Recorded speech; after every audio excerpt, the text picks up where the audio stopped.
Bonjour à toutes et à tous. Si vous êtes agent immobilier au Maroc, attention, une nouvelle réglementation vient de changer les règles du jeu. Aujourd'hui, on va décortiquer ensemble l'arrêté ministériel 23133. C'est un document clé qui redéfinit complètement les obligations de la profession. La question peut paraître un peu folle.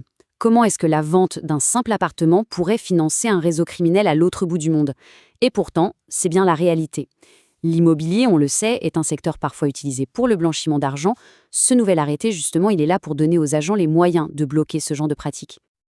Alors, commençons par le début. La question la plus simple. Pourquoi? Pourquoi ce nouveau décret et pourquoi maintenant? Quelle est sa véritable raison d'être? Eh bien, l'article 1er ne tourne pas autour du pot. L'objectif est clair, net et précis.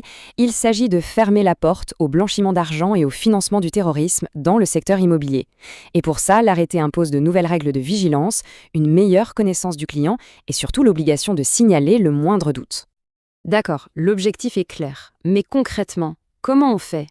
Eh bien, pour mettre tout ça en musique, l'arrêté a introduit une pièce maîtresse, un système de vigilance et de contrôle interne que chaque agence doit, et j'insiste sur le mot doit, mettre en place.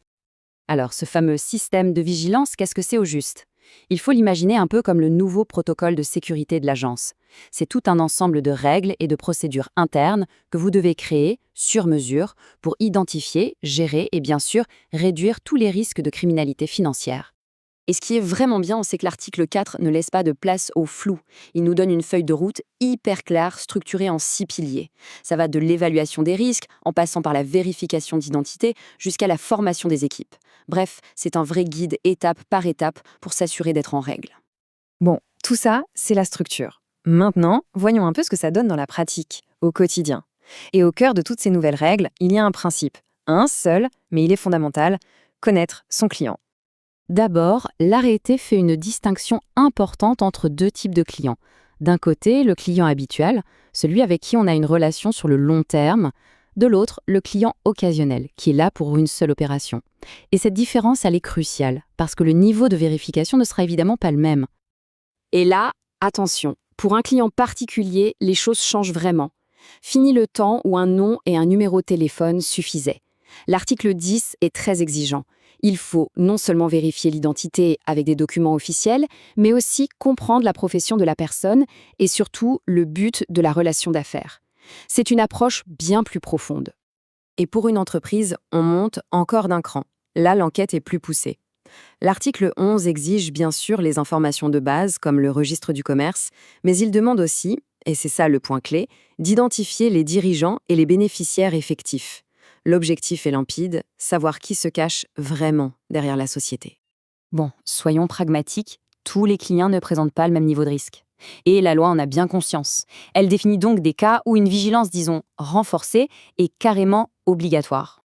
Alors, qui sont-ils ces fameux clients à haut risque? L'article 17 nous donne une liste assez claire.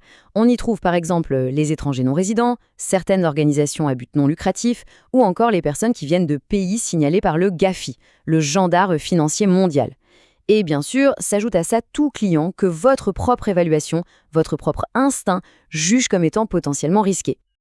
Ok, on a identifié un client à risque, et après, on fait quoi? C'est là qu'intervient ce que l'article 18 appelle la vigilance renforcée. Concrètement, ça veut dire qu'il faut creuser, aller plus loin, poser plus de questions sur l'origine de l'argent, sur le but réel de l'opération, et tout, absolument tout, documenté. Mais au fond, c'est quoi une transaction suspecte? L'article 23 nous donne une définition aussi simple que puissante, une phrase à garder en tête en permanence.